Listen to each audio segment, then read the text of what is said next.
বিভিন্ন বাঁধের উপর বড় যানবাহনে চলাচল বন্ধ করতে কড়া ব্যবস্থা নিচ্ছে জেলা প্রশাসন। নদীর পার ও বাঁধ অক্ষত রাখতে একাধিক স্থানে বসানো হচ্ছে হাইট বার।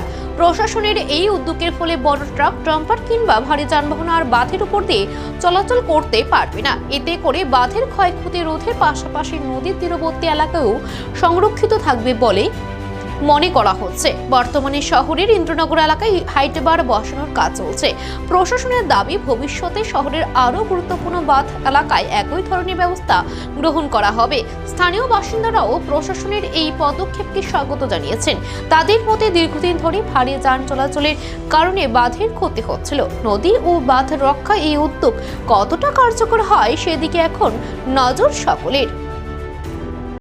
গাড়ি ট্রাক যাতে না যায় বেড়ার ওভারলোড গাড়ি যাতে না যায় বাদ আর তো ভাঙে গেলে তো ক্ষতি লেগে বড় লোড গাড়ি যাতে না যায় সেই জন্য এটা একটা দেওয়া হয়েছে যাতে হাইড্রোলিক গাড়ি চলে। এটা সরকার থেকে দেওয়া হয়েছে।